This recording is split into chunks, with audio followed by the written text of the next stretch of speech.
வணக்கம். நான் உங்களின் மூலிகை ஆலோசகர் டாக்டர் பிருந்தா. தினம் ஒரு மூலிகை அப்படிங்கிற தலைப்புல இன்னைக்கு நீங்க பார்க்கக்கூடிய மூலிகை ஒதியன்.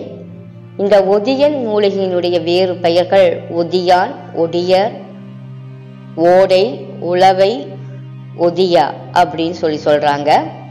இதனுடைய தாவரவியல் பெயர் பார்த்தா லெனியா கோரமண்டிலிகா, குடும்பம் அனகாடியேசி. ஆங்கிலத்தில் இதைய இந்தியன் ஆஸ்ட்ரி அப்படிங்கிறாங்க. இதனுடைய பிறப்பிடம் பார்த்தோம்னா இந்தியா. பொதுவாக இந்தியாவில் மழைக்காடுகளில் அதிக அளவு காணப்படக்கூடிய மூலிகை மரம் தான் இந்த ஒதியன் அப்படிங்கிறது. இதனுடைய வறுத்த விதை மருந்தாக பயன்படுது. முந்திரி பருப்பினுடைய குடும்பத்தை சார்ந்தது தான் இந்த ஒதியன் அப்படிங்கிற மூலிகை. அதிக பயன் நிறைந்த மரம் இது. தீக்குச்சி தயாரிப்புக்கு அதிக அளவில் பயன்படுது. மரப்பட்டை சாயமேற்ற பயன்படுது. இந்த மரத்தில் வடியக்கூடிய கோந்து மிக முக்கியமான ஒன்றாக கருதப்படுது. இது ஜிங்கான் கோந்து அப்படின்னு சொல்லப்படுது. இது அச்சுத்தாள் மற்றும் துணி, மை, சுவர் பூச்சுக்களில் பயன்படுத்தப்படுது. இதனுடைய இலைகள் மிகச்சிறந்த சிலவில்லாத ஊட்டச்சத்து மிக்க கால்நடை தீவனமாக பயன்படுது. மரப்பட்டை வேர் மூலிகையாக பயன்படுது.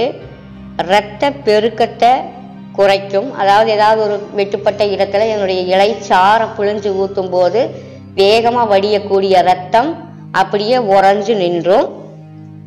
நரம்பு தளர்வை இதனுடைய வேர் பட்டை குணப்படுத்துது. எப்படின்னு பார்த்தோம்னா இதனுடைய வேர் பட்டையை கஷாயம் காய்ச்சி 1 கிராம் வீதம் 15 நாட்களுக்கு எடுத்துட்டாங்க அப்படின்னா நரம்பு தளர்ச்சி குறையுது. உடலை வலுவேற்றுது. தாகத்தை கட்டுப்படுத்துது. உடல் வெப்பத்தை குறைக்குது. மூளை நரம்புகளை மிக சீராக செயல்பட வைக்குது. பல்லுல சீழ்வடிதல், வாய் துர்நாற்றம் போன்றவற்றை நீக்குது. பல்ல வலுவூட்டணும்னு நினைச்சீங்க அப்படின்னா இதனுடைய மரப்பட்டையை கஷாயம் செஞ்சு காலை மாலை இளம் சூட்டில் கொப்பளிச்சுட்டு வந்தாங்க அப்படின்னா பற்களினுடைய ஈறு எகிறு பகுதி நல்ல வலிமையாக பல்ல ஸ்ட்ராங்காக பிடிச்சிக்க உதவுது. உதிய மரம் உத்திரம் செய்யப்படாது அப்படிங்கிற ஒரு பழமொழி இருக்கு. இதை அடுப்பில் வச்சாலும் எரியாது, புகை மட்டும்தான் வரும். இது இதனுடைய ஒரு சிறப்பு பண்பு. ஸோ இந்த மூலிகையில் இருக்கக்கூடிய வேர் பட்டையும் வேரும் பல்வேறு விதமான இதில் பயன்படுதுன்னு பார்த்தீங்க. நன்றி, வணக்கம்.